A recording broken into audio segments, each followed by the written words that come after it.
Assalamualaikum, saudaraku, pernahkah kalian merasa suara rakyat tidak pernah didengar? Pernahkah kalian melihat pemimpin berdiri di atas panggung megah, lalu mengucapkan kata-kata yang menusuk hati, seakan penderitaan kita hanya bahan candaan? Hari ini, kita akan menyingkap kisah getir itu. Kisah tentang bagaimana rakyat kecil dihina, dicap tolol, bahkan ditantang untuk turun ke jalan. Kisah tentang kata-kata yang keluar dari mulut para elit, yang seharusnya melindungi, tapi justru melukai. Inilah cerita, ketika kesabaran rakyat diuji. Dari Sri Mulyani dengan pernyataannya tentang subsidi, dari Puan Maharani yang menantang demo, dari Sahroni dengan kata-kata kasarnya, hingga suara selebriti yang meremehkan penderitaan. Semuanya membentuk bara yang kemudian membakar hati rakyat. Dan dari bara itu, lahirlah gelombang perlawanan. Mari kita ikuti kisahnya, dengan hati yang tenang, dengan pikiran yang jernih, dan dengan kesadaran bahwa suara rakyat adalah suara Tuhan. Bantu like, komen dan subscribe-nya Lur, agar channel ini bisa berkembang. Terima kasih. Kabar itu pertama kali muncul seperti bisikan. Bocoran yang menyebutkan bahwa para anggota DPR menerima tunjangan hunian sebesar 50 juta rupiah per bulan. Angka itu beredar cepat di media sosial, dari satu grup WhatsApp ke grup lain, dari satu unggahan Facebook ke Twitter, hingga akhirnya meledak ke publik. Rakyat terperangah.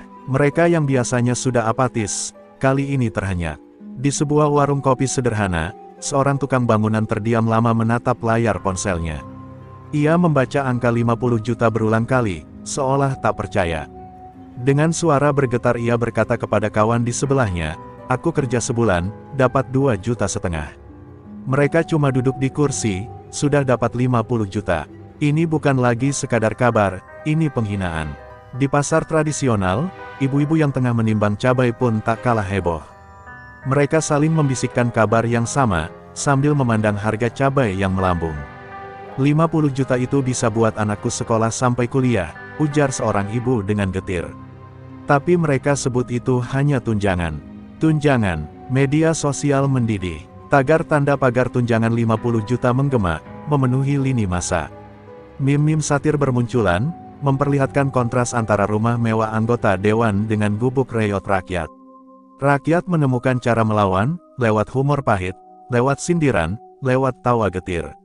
Namun di balik semua itu, ada rasa yang jauh lebih dalam, rasa dikhianati.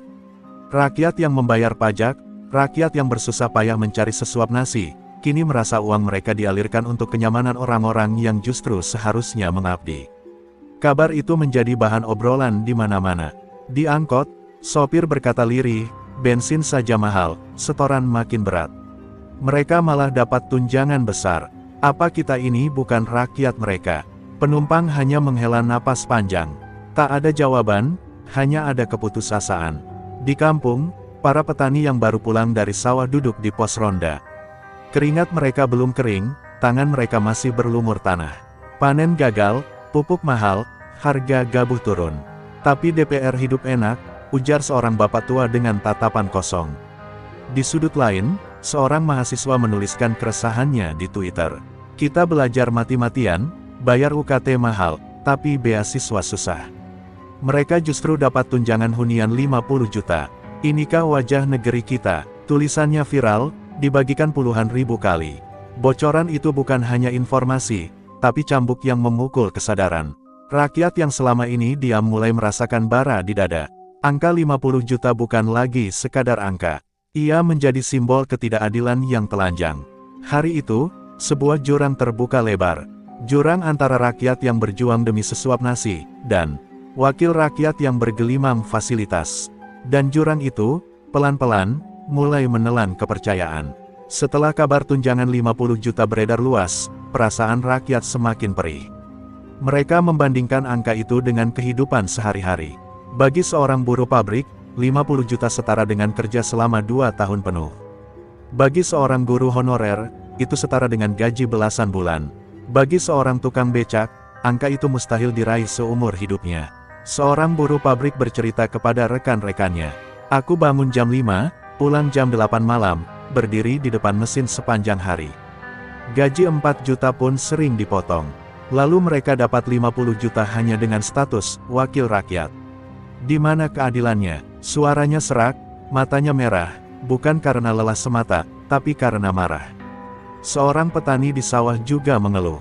Ia mengangkat cangkul, memandang langit mendung, dan berkata kepada anaknya, "Nak, kita panen bisa gagal, tapi DPR tak pernah gagal dapat tunjangan. Itulah bedanya kita dengan mereka." Anak itu hanya diam, tak paham seluruhnya, namun bisa merasakan pahitnya nada sang ayah. Sopir truk yang tidur di kabin sempit pun merasa terhina. "Aku sebulan di jalan, tidur di rest area, makan mie instan. Hasilnya bahkan tak sampai setengah tunjangan mereka. Apa kerja kami ini tak dianggap penting?" Gumamnya pelan. Ibu rumah tangga yang saban hari mengatur uang belanja juga merasakan luka. "Setiap hari aku harus menghitung beras, lauk, dan uang sekolah anak. 50.000 saja berarti. Bagi mereka, 50 juta hanyalah angka kecil." Tangisnya pecah, disaksikan anak-anak yang hanya bisa terdiam. Semua cerita itu menyatu menjadi rasa perih di perut rakyat. Bukan sekadar lapar fisik, tapi lapar keadilan. Mereka merasa negara ini memberi makan para elit, tapi membiarkan rakyat jelata mengais sisa. Di televisi, berita tentang tunjangan itu diputar berulang-ulang. Para analis bicara dengan bahasa rumit, tapi rakyat tak butuh analisis. Mereka hanya melihat ketimpangan yang nyata. Rakyat lapar, DPR kenyang. Malam harinya, di banyak rumah, obrolan tentang tunjangan 50 juta menjadi topik utama. Kenapa kita masih diam? Kenapa kita biarkan mereka hidup di atas penderitaan kita? Tanya seorang ayah kepada istrinya. Pertanyaan itu menggantung, tanpa jawaban. Luka itu makin dalam. Perut rakyat memang lapar, tapi lebih lapar lagi jiwa mereka akan keadilan. Dan lapar itu, suatu saat, pasti akan meledak menjadi amarah. Rakyat mulai menghitung-hitung sendiri, membuat perbandingan sederhana yang mudah dipahami semua orang. 50 juta setara dengan 1.500 kg beras. 50 juta bisa membiayai kuliah seorang anak hingga lulus sarjana. 50 juta bisa menjadi modal membuka 3 warung sembako. Seorang pedagang kaki lima menuliskan di karton besar, "Tunjangan 50 juta sama dengan 2 tahun hidup keluargaku." Karton itu ia pajang di depan gerobaknya. Orang-orang yang lewat membaca dan mengangguk, sebagian ada yang menangis. Di media sosial, grafik dan tabel sederhana tersebar luas. Perbandingan angka itu membuat amarah rakyat semakin jelas. Mereka merasa dipermainkan. Angka 50 juta bukan hanya besar, tapi juga melukai hati mereka yang setiap hari harus berhemat demi bertahan hidup. Seorang mahasiswa membuat mural di dinding kampusnya, gambar timbangan. Di satu sisi, satu anggota DPR dengan tulisan, 50 juta. Di sisi lain, 1.000 rakyat kecil. Timbangan itu miring berat ke arah DPR.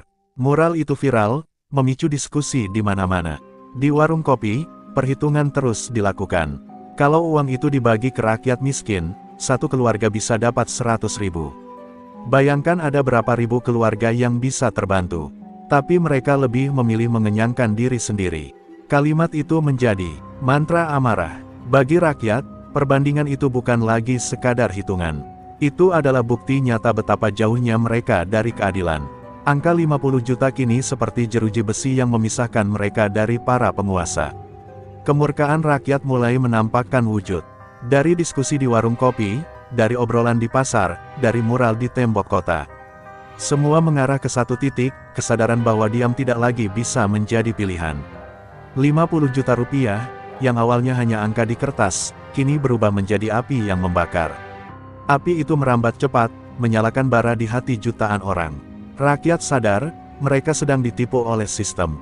Dan ketika kesadaran itu tumbuh, tak ada yang bisa menghentikan murka mereka. Ketenangan yang diharapkan rakyat ternyata tak datang.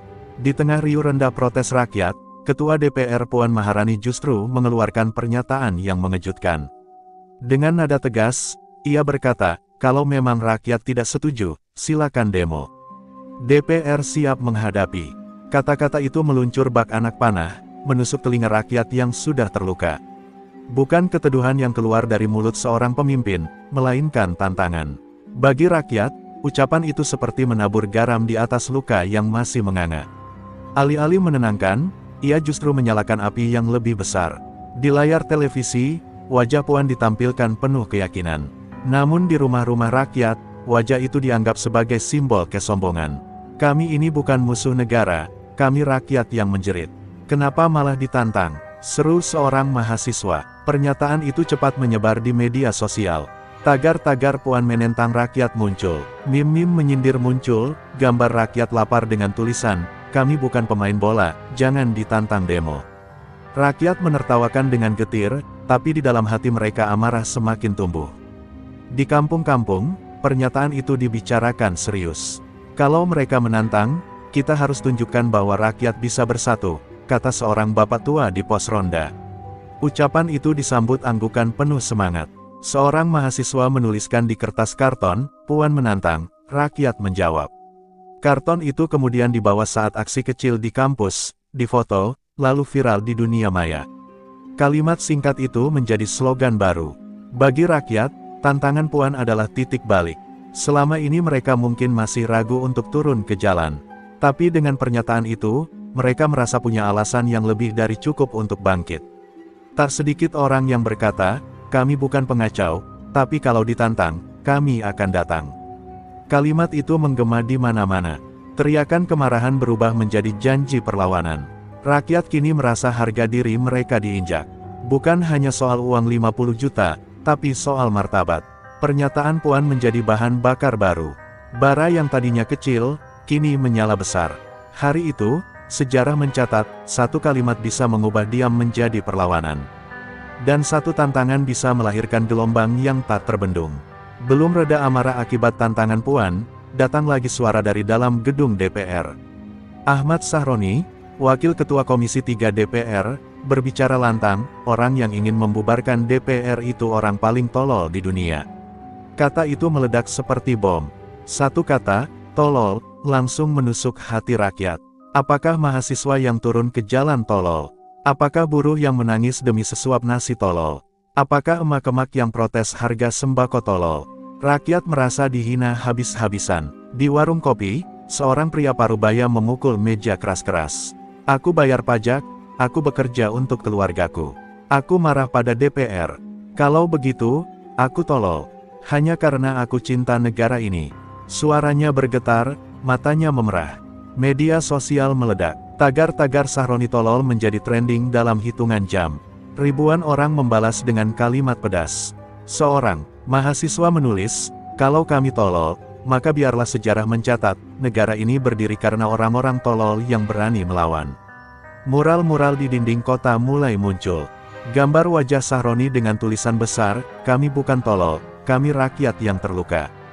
Dinding-dinding itu menjadi saksi amarah yang tak terbendung.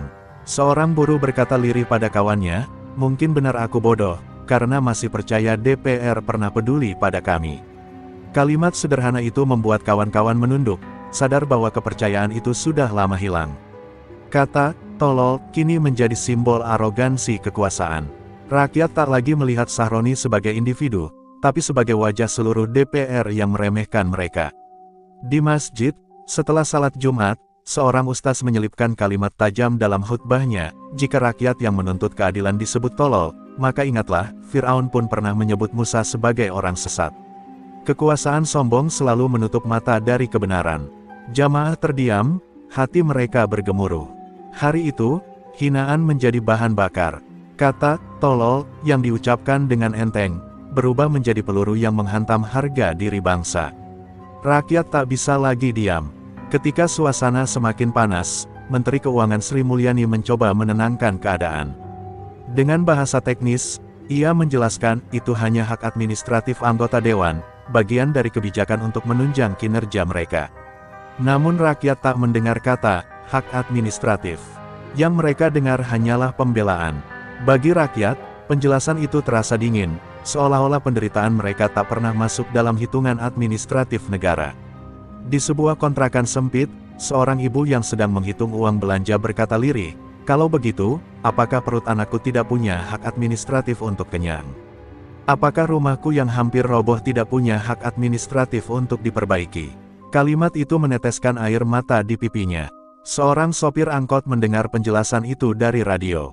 Ia menepuk setir keras-keras. Administratif. Mereka selalu pakai kata sulit untuk menutupi kenyataan.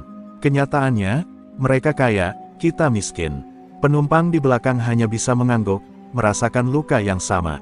Para buruh di pabrik juga membicarakan pernyataan Sri Mulyani. Kalau hak administratif mereka dihargai 50 juta, lalu hak administratif kita apa? Hak untuk lembur tanpa bayaran. Hak untuk gaji yang dipotong. Pertanyaan itu menggema di ruang istirahat pabrik. Bahasa birokrasi yang dipakai Sri Mulyani justru memperlebar jurang. Rakyat tidak butuh istilah teknis, mereka butuh jawaban sederhana, mengapa wakil rakyat dimanjakan, sementara rakyat jelata dibiarkan susah. Di televisi, wajah Sri Mulyani ditampilkan dengan tenang. Namun di rumah-rumah rakyat, wajah itu dianggap sebagai wajah yang dingin dan jauh. Mereka melihatnya bukan sebagai ibu bangsa, tapi sebagai benteng yang melindungi kepentingan elit.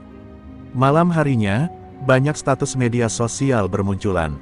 Hak administratif. Hak rakyat untuk hidup layak lebih besar dari hak administratif DPR. Kalimat itu dibagikan puluhan ribu kali, menjadi suara bersama. Bagi rakyat, penjelasan Sri Mulyani bukannya penawar, melainkan racun yang memperkuat rasa tidak adil. Kata-katanya menambah daftar panjang ucapan elit yang menyakiti. Hari itu, rakyat belajar satu hal, bahasa teknis bisa lebih menyakitkan daripada hinaan. Karena di balik kata-kata indah itu, tersimpan pengkhianatan terhadap penderitaan mereka. Ketika rakyat sedang berteriak menuntut keadilan, tiba-tiba dunia maya dikejutkan oleh sebuah video. Dalam video itu, terlihat seorang anggota DPR yang juga artis komedi, Eko Patrio, berjoget riang di ruang sidang. Musik terdengar, langkah kakinya ringan, senyum lebarnya terpampang. Seolah-olah tak ada yang salah. Di negeri ini, video itu menyebar begitu cepat, menyulut bara yang sudah membara. Rakyat menonton dengan perasaan campur aduk, marah, muak, dan merasa dihina. Bagaimana bisa, di saat rakyat lapar, seorang wakil rakyat justru menari-nari di gedung yang dibangun dari uang rakyat.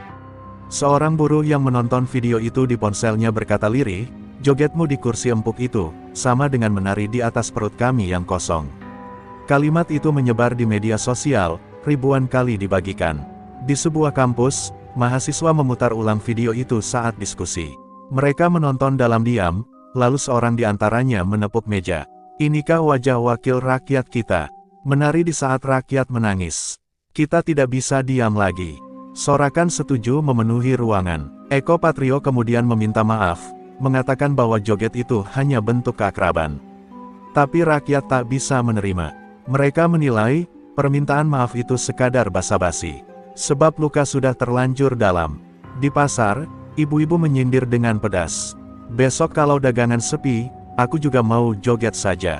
Siapa tahu lapar hilang." Mereka tertawa getir, menyembunyikan amarah di balik canda. Para sopir angkot pun menempelkan tulisan di kaca mobil mereka, "Kami tidak joget, kami berjuang."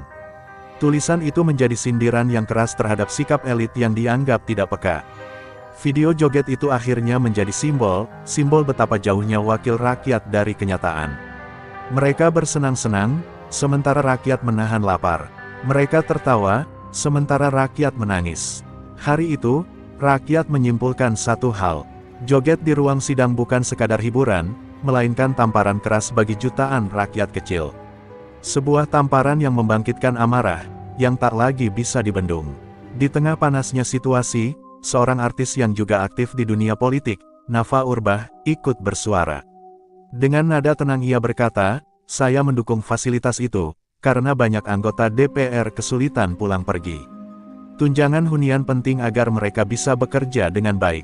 Ucapan itu langsung memicu reaksi keras.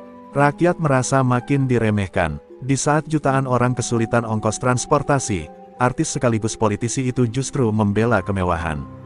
Seorang tukang ojek daring menonton potongan video itu sambil tertawa pahit.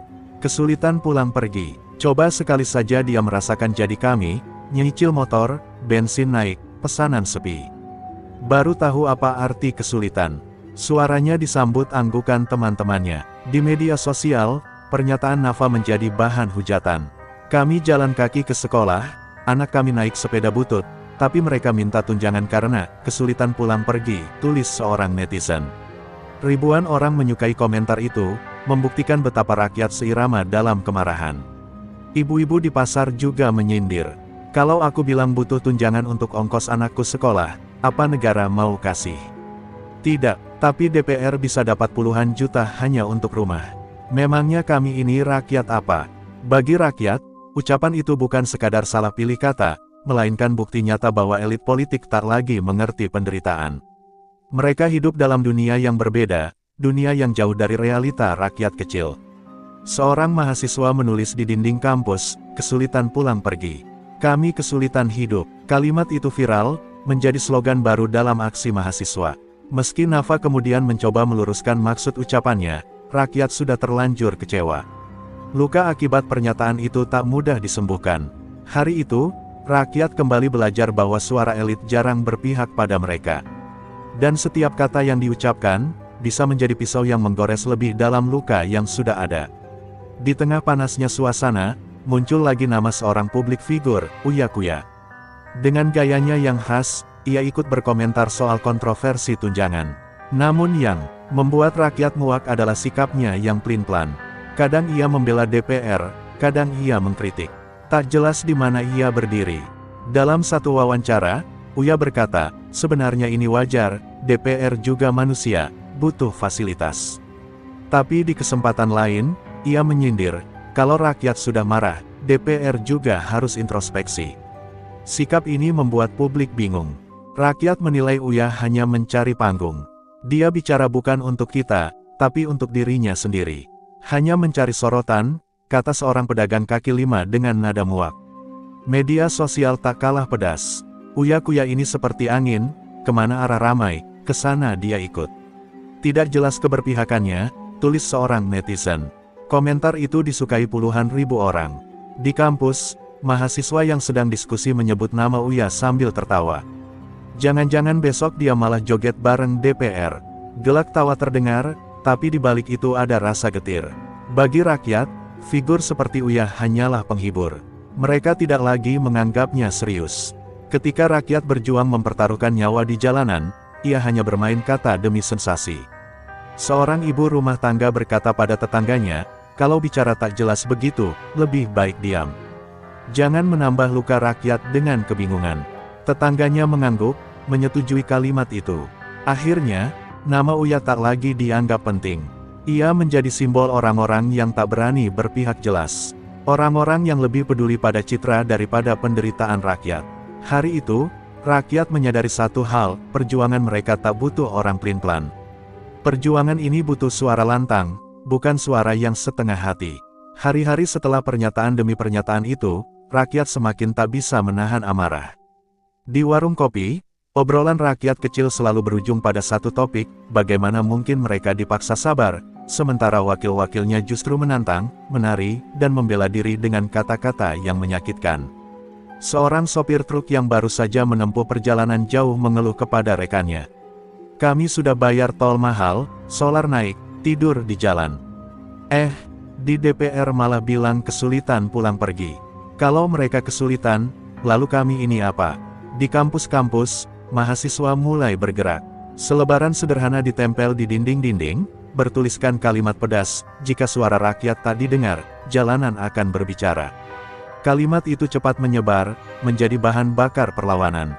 Di desa, petani yang gagal panen karena harga pupuk melonjak berkumpul di balai desa. Mereka bicara dengan suara berat, kami sudah lama diam. Tapi kalau mereka terus menari di atas penderitaan, kami juga harus ikut bersuara. Di pasar, ibu-ibu pedagang menolak pasrah. Mereka mencatat harga barang-barang yang terus naik di sebuah papan tulis sederhana. Di atasnya, mereka menulis besar-besar, ini bukan sekadar angka. Ini adalah luka. Amarah bukan lagi sekadar bisikan. Ia berubah menjadi nyanyian, menjadi teriakan, menjadi seruan yang menggema dari jalanan sempit hingga gedung tinggi. Di media sosial, tagar protes merajai trending. Gambar-gambar wajah elit politik dipadukan dengan sindiran pedas. Kata-kata rakyat lebih tajam dari pisau, menusuk kesombongan yang tak lagi bisa disembunyikan. Para pemuda desa menyalakan api unggun di malam hari. Di sekitarnya mereka berdiskusi, merumuskan cara turun ke jalan. Kita tak bisa lagi hanya mengeluh. Kita harus bergerak, kata seorang pemuda dengan mata menyala. Di tengah semua itu, rakyat merasakan satu hal yang sama, luka kolektif. Luka itu menembus batas daerah, agama, dan profesi. Semua bersatu dalam rasa yang sama. Hari itu, bara rakyat menyala. Bukan lagi sekadar api kecil, tapi kobaran yang siap membakar tembok kekuasaan yang tak lagi peduli pada mereka. Gelombang kecil protes mulai berubah menjadi arus besar. Buruh, mahasiswa, petani, sopir, pedagang kaki lima, semua mulai menemukan persamaan nasib. Mereka sadar, penderitaan mereka memiliki akar yang sama, kebijakan yang tak berpihak pada rakyat. Di sebuah kota, mahasiswa dan buruh bergandengan tangan dalam rapat akbar. Seorang mahasiswa berteriak lantang, "Kalian kehilangan upah, kami kehilangan masa depan. Bukankah itu alasan cukup untuk berdiri bersama?" Tepuk tangan bergemuruh. Di desa lain, petani menyumbangkan hasil kebunnya untuk bekal demonstrasi. "Kami mungkin miskin, tapi kami masih bisa memberi singkong untuk mereka yang berjuang," kata seorang bapak tua sambil menyerahkan karung hasil panen. Sopir-sopir truk menempelkan poster protes di bak belakang kendaraan mereka. Saat melintas di jalan lintas, poster itu terbaca jelas, "Kami bukan sapi perahan, kami rakyat yang berhak hidup layak." Di masjid-masjid, khotbah mulai menyelipkan pesan moral. Para ustaz mengingatkan jamaah, pemimpin akan dimintai pertanggungjawaban di hadapan Allah. Jangan biarkan rakyat menderita tanpa suara. Jamaah mengangguk dengan hati bergetar. Ibu-ibu rumah tangga pun ikut bersuara.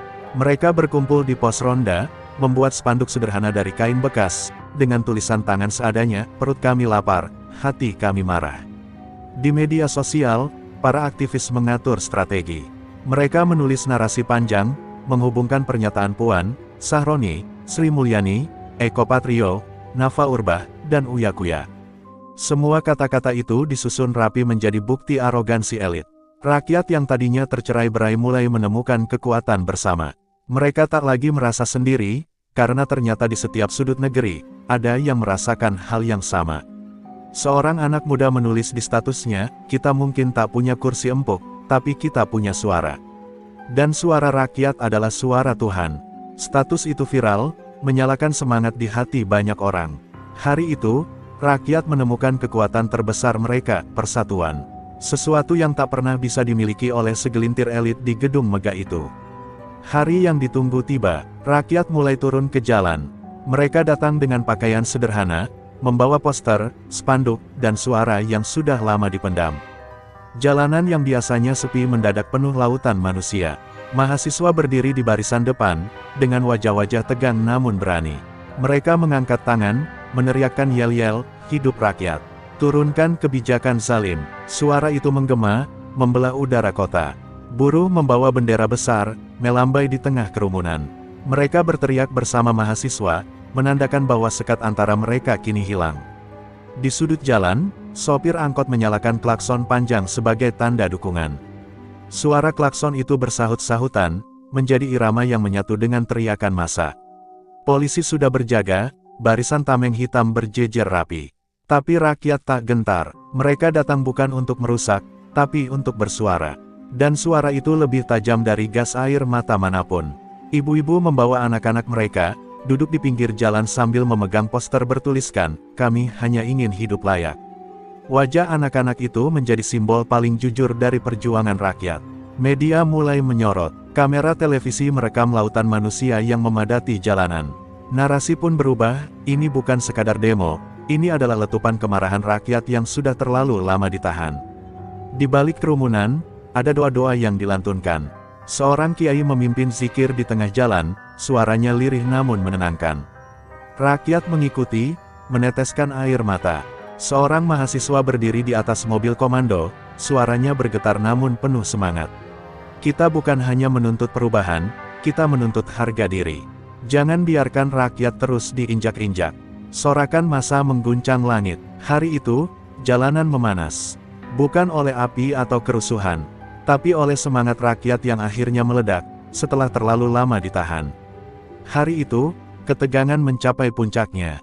Rakyat yang turun ke jalan semakin banyak, lautan manusia memenuhi pusat kota. Polisi mempertebal barisan, wajah-wajah mereka tegang di balik tameng. Gas air mata dan mobil water cannon sudah bersiap. Awalnya, aksi berjalan damai. Massa hanya meneriakkan tuntutan, mengangkat poster, dan menyanyikan lagu perjuangan. Tapi suasana berubah ketika seorang orator menyebut nama Puan dan Sahroni. Sorakan massa membahana, teriakan kemarahan pecah tak terbendung. Polisi mulai gusar, Mereka mengeluarkan peringatan lewat pengeras suara, meminta massa bubar. Namun rakyat bergeming. Seorang mahasiswa berdiri di atas mobil komando dan berteriak, "Kami tak akan pulang sebelum suara kami didengar." Tiba-tiba, sebatang kayu melayang.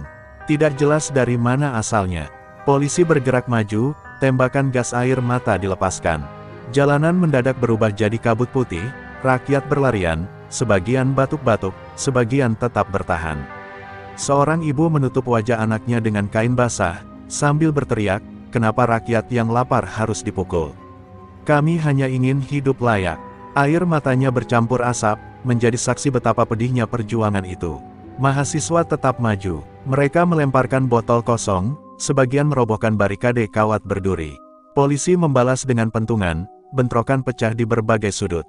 Suara sirine meraung, teriakan bercampur tangis. Namun di balik semua itu, rakyat tetap menggenggam semangat. Mereka tahu, luka yang mereka terima adalah bagian dari harga perjuangan. Di media sosial, video bentrokan menyebar cepat. Rakyat di rumah ikut menjerit melihat saudara-saudaranya dipukul. Gelombang simpati pun meluas, semakin banyak yang bersiap turun ke jalan esok hari. Seorang mahasiswa yang berdarah di dahinya sempat berteriak sebelum pingsan, "Lebih baik terluka di jalanan daripada mati perlahan karena kebijakan mereka." Kalimat itu menjadi simbol keberanian. Hari itu, jalanan menjadi saksi, rakyat tak lagi takut, meski harus berhadapan dengan pentungan, gas air mata, dan tembok kekuasaan. Di balik kaca jendela gedung megah, para elit duduk nyaman. Mereka menyaksikan layar televisi yang menayangkan kericuhan. Bukannya merasa bersalah, sebagian justru tersenyum sinis. Pernyataan demi pernyataan dilontarkan untuk meredam amarah rakyat. Sri Mulyani berkata dengan wajah datar, "Fasilitas itu penting agar kinerja DPR tidak terganggu." Sebuah kalimat yang menambah bara di dada rakyat. Puan tak mau kalah. Dengan nada menantang, ia kembali berkata, "Kalau mau demo, demo saja. Kita siap mendengar." Ucapannya terdengar seperti ejekan, bukan panggilan dialog. Sahroni pun ikut bersuara. "Pernyataan rakyat itu tolol," katanya dengan enteng. Kalimat itu meledak di telinga rakyat, seperti minyak yang disiram ke api yang sudah berkobar. Eko Patrio berusaha melucu, berkata bahwa jogetnya hanyalah hiburan kecil. Tapi rakyat melihat itu sebagai pelecehan. Bagaimana mungkin penderitaan jutaan orang disejajarkan dengan sebuah tarian di ruang sidang? Nafa Urbah mencoba meredam, namun justru berkata bahwa tunjangan hunian penting untuk mengurangi kesulitan anggota dewan. Ucapan itu semakin menegaskan jurang antara elit dan rakyat. Uya Kuya pun ikut tampil, berbicara dengan kalimat berputar-putar. Kadang membela rakyat, kadang membela DPR.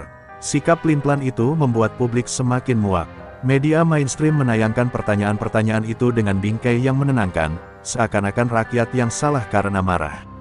Tapi media sosial bercerita lain. Rakyat saling membagikan potongan video, menunjukkan wajah asli para elit. Seorang aktivis menulis di dinding media sosialnya, "Mereka di atas panggung bicara, kita di jalanan berdarah." Itu bedanya elit dan rakyat. Ribuan orang membagikan kalimat itu. Hari itu, rakyat semakin yakin, propaganda elit hanyalah racun. Kebenaran sesungguhnya ada di jalanan, di peluh dan darah rakyat kecil yang berjuang. Setelah bentrokan pertama, simpati mengalir deras dari seluruh penjuru negeri. Video-video mahasiswa yang berdarah, ibu-ibu yang menangis, dan anak-anak yang bernafas dalam kabut gas air mata membuat hati rakyat tersentuh. Di desa-desa, warga mulai mengumpulkan logistik. Beras, mie instan, dan air mineral dikirimkan ke kota untuk para demonstran. "Ini sumbangan kecil dari kami. Semoga kalian kuat di garis depan," kata seorang bapak tua dengan mata berkaca-kaca. Di kampus, mahasiswa yang belum bisa turun langsung membuat posko solidaritas. Mereka menyiapkan kotak obat, kain basah, dan masker untuk melindungi diri dari gas air mata. Para buruh pabrik menggelar mogok kerja. Mereka turun ke jalan dengan spanduk bertuliskan, "Kami tak bekerja hari ini, karena kami sedang berjuang untuk hidup besok." Di masjid-masjid, doa bersama digelar. Para kiai, ustaz, hingga anak-anak kecil melantunkan doa agar perjuangan rakyat diberi jalan. Suasana haru menyelimuti setiap sujud.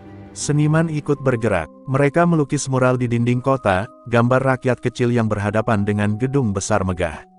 Tulisan di bawahnya berbunyi, "Rakyat bukan boneka. Di media sosial, solidaritas lintas profesi meluas. Dokter, guru, bahkan pekerja migran di luar negeri ikut mengirimkan pesan dukungan.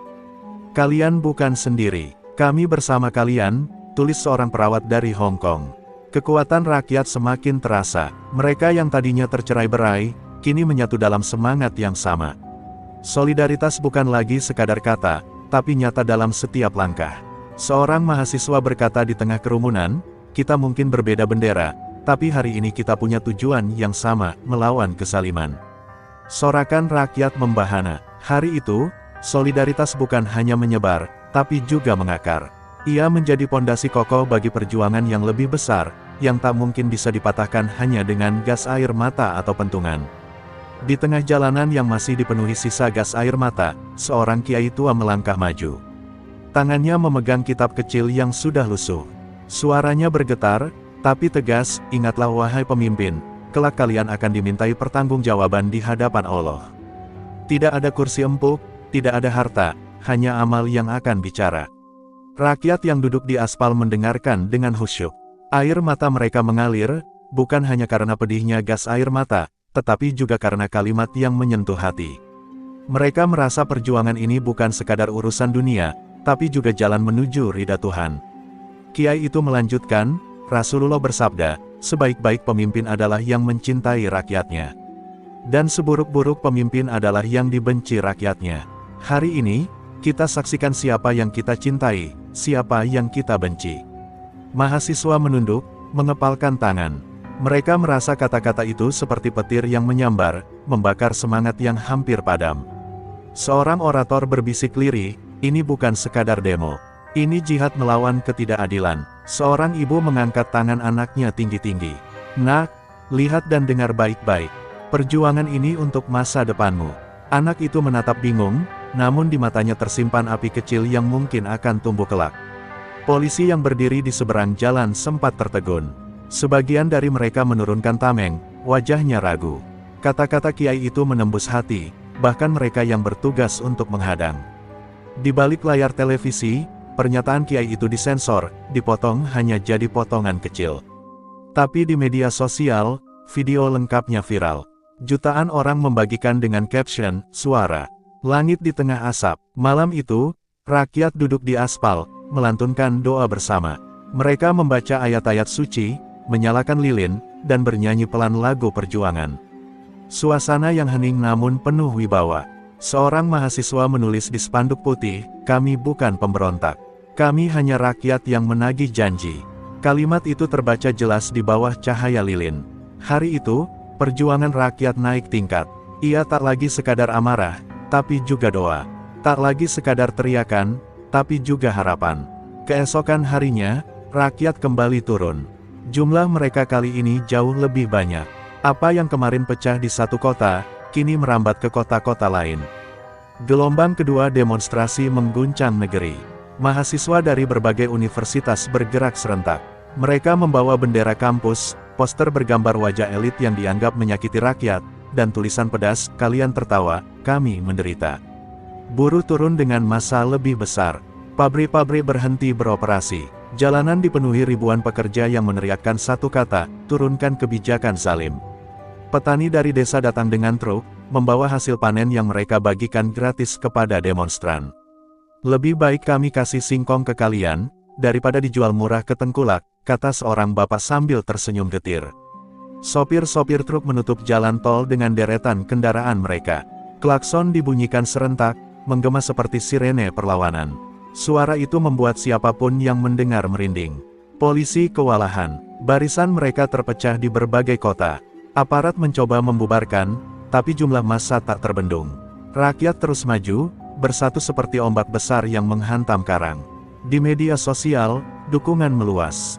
Artis-artis independen mulai angkat suara. Rakyat bukan musuh. Rakyat adalah saudara. Jangan sakiti mereka, tulis seorang musisi ternama. Postingan itu menambah semangat di lapangan. Di tengah kerumunan, seorang mahasiswa memimpin yel-yel. Hidup mahasiswa. Ribuan suara menjawab. Hidup buruh. Ribuan suara menggema. Hidup rakyat. Teriakan itu membelah langit. Benturan kembali pecah, tapi kali ini rakyat lebih siap. Mereka membawa kain basah, air mineral, dan saling melindungi. Solidaritas semakin nyata, semakin kokoh. Hari itu, gelombang kedua menunjukkan sesuatu, rakyat tak bisa lagi dihentikan. Semakin ditekan, semakin kuat mereka bangkit. Di tengah gelombang rakyat yang makin besar, elit politik mulai panik. Rapat darurat digelar di gedung megah. Wajah-wajah mereka tegang, suara mereka meninggi. Mereka menyadari, kemarahan ini sudah di luar kendali. Seorang pejabat berbisik lirih, kalau ini dibiarkan, rakyat bisa mengguncang legitimasi kita. Kalimat itu membuat ruangan hening sejenak. Sebagian mencoba mencari jalan damai. Ada yang mengusulkan untuk membatalkan tunjangan DPR, ada pula yang menginginkan permintaan maaf publik. Tapi sebagian lain tetap keras kepala. Puan menatap meja dengan dingin. Kalau mereka demo, biarkan saja. Kita jangan goyah, katanya. Kalimat itu membuat beberapa orang menggeleng, sadar betapa jauhnya ia dari realita. Sahroni tetap dengan sikap angkuh. Rakyat itu tolol, mereka mudah diprovokasi, tak usah ditanggapi. Kalimat itu bocor ke publik, membuat api semakin berkobar. Sri Mulyani mencoba menenangkan dengan bahasa teknis. Tapi rakyat sudah muak dengan angka dan grafik. Mereka hanya tahu perut mereka kosong, sementara elit bicara soal stabilitas. Di jalanan, rakyat semakin yakin bahwa mereka berada di jalur yang benar. Mereka melihat bahwa elit tak akan berubah kecuali ditekan habis-habisan. Seorang mahasiswa berdiri di atas mobil komando, berteriak lantang, hari ini bukan hanya soal tunjangan DPR. Hari ini soal harga diri bangsa. Kita tidak boleh lagi tunduk pada arogansi. Sorakan menggema, lebih keras dari sebelumnya. Di wajah rakyat, tak ada lagi ragu. Mereka tahu perjuangan ini harus dilanjutkan, sampai ada titik terang. Hari itu, titik balik tercipta. Rakyat menemukan keberanian penuh, sementara elit kehilangan arah. Jalan perlawanan semakin terbuka lebar. Hari itu, jalanan seluruh negeri berguncang. Gelombang rakyat mencapai puncaknya. Dari kota besar hingga pelosok desa, lautan manusia tumpah ruah dengan satu suara, hentikan arogansi elit, dengarkan suara rakyat. Di ibu kota, kerumunan begitu padat hingga jalan utama lumpuh total. Mahasiswa, buruh, petani, sopir, pedagang kecil, semua berdiri sejajar. Tak ada lagi sekat, hanya satu bendera, perlawanan rakyat. Orasi demi orasi terdengar lantang. Seorang mahasiswa berteriak, kalian bilang kami tolol. Kalian bilang kami remeh. Hari ini kami buktikan, suara tolol inilah yang mengguncang singgasana kalian. Sorakan menggema, membelah langit. Polisi mencoba bertahan, tapi jumlah massa terlalu besar. Mereka hanya bisa membuat barikade tipis. Sebagian aparat bahkan diam-diam meneteskan air mata melihat rakyat yang begitu gigih. Ibu-ibu mengangkat poster buatan tangan, kami lapar, bukan pemalas. Anak-anak kecil duduk di pundak ayahnya, melambaikan bendera putih sebagai simbol damai. Gambar itu menyayat hati siapapun yang melihat. Di media sosial, siaran langsung aksi ditonton jutaan orang. Komentar mengalir deras doa, dukungan, dan sumpah serapah kepada elit yang dianggap tuli. Dunia maya dan dunia nyata bersatu, menyalakan semangat yang sama. Di dalam gedung megah, para wakil rakyat bersembunyi. Tirai ditutup rapat, rapat darurat digelar dengan wajah panik. Mereka sadar, dinding tebal itu tak lagi cukup untuk menahan suara rakyat. Sahroni tetap angkuh. Biarkan saja, ini hanya riak, katanya. Tapi riak itu kini sudah menjadi tsunami. Kalimatnya bocor lagi ke publik, dan sekali lagi rakyat makin marah. Massa semakin mendekat ke pusat kekuasaan. Suara teriakan bercampur doa, amarah berpadu dengan harapan. Semua energi terkumpul jadi satu, seperti badai yang siap meledak. Hari itu, rakyat membuktikan, ketika suara mereka disatukan, tidak ada kekuasaan yang bisa menahannya. Tidak ada tembok, tidak ada kursi, tidak ada jabatan yang aman. Malam turun, tapi rakyat tak beranjak. Ribuan lilin dinyalakan di jalanan, menerangi wajah-wajah lelah tapi penuh semangat. Lagu perjuangan dinyanyikan pelan, berubah jadi doa yang menggetarkan hati. Seorang mahasiswa berdiri di mobil komando, suaranya parau karena seharian berteriak. Kita sudah terluka, kita sudah dihina, tapi kita tetap berdiri. Karena kita tahu, perjuangan ini suci. Kita melawan bukan untuk diri sendiri, tapi untuk bangsa ini. Air mata mengalir di banyak wajah. Buruh yang biasanya keras, malam itu menangis dalam pelukan sesamanya. Petani menunduk, menggenggam tanah yang ia bawa dari desa, simbol bahwa rakyat tak bisa dipisahkan dari bumi yang mereka pijak. Kiai yang kemarin berceramah kembali maju. Ia berkata lirih, "Ingatlah, suara rakyat adalah suara Tuhan. Jika kalian melawan rakyat, sama saja kalian melawan nurani. Dan nurani tak bisa dibungkam." Di kejauhan, aparat yang lelah ikut menunduk. Beberapa melepas helm dan tameng, berdiri bersama rakyat. Malam itu, sekat antara aparat dan rakyat perlahan pudar. Media akhirnya tak bisa menutup mata. Mereka menayangkan wajah-wajah rakyat yang berjuang, bukan lagi hanya potongan kericuhan. Narasi berubah, ini bukan sekadar demo, ini adalah gerakan hati nurani bangsa. Di gedung megah, elit mulai goyah. Sebagian akhirnya menyerah, menyatakan akan meninjau ulang kebijakan yang memicu kemarahan. Pernyataan itu terlambat, tapi rakyat tahu kemenangan moral sudah mereka genggam. Rakyat menyambut dengan sorakan dan doa. Mereka tahu perjuangan belum selesai, tapi malam itu mereka merasakan kekuatan yang tak bisa dihancurkan, persatuan. Seorang anak kecil yang duduk di bahu ayahnya berbisik polos, "Ayah, apakah kita menang?" Ayahnya tersenyum sambil menahan tangis, "Kita mungkin belum menang sepenuhnya, Nak. Tapi hari ini, kita sudah membuat mereka mendengar."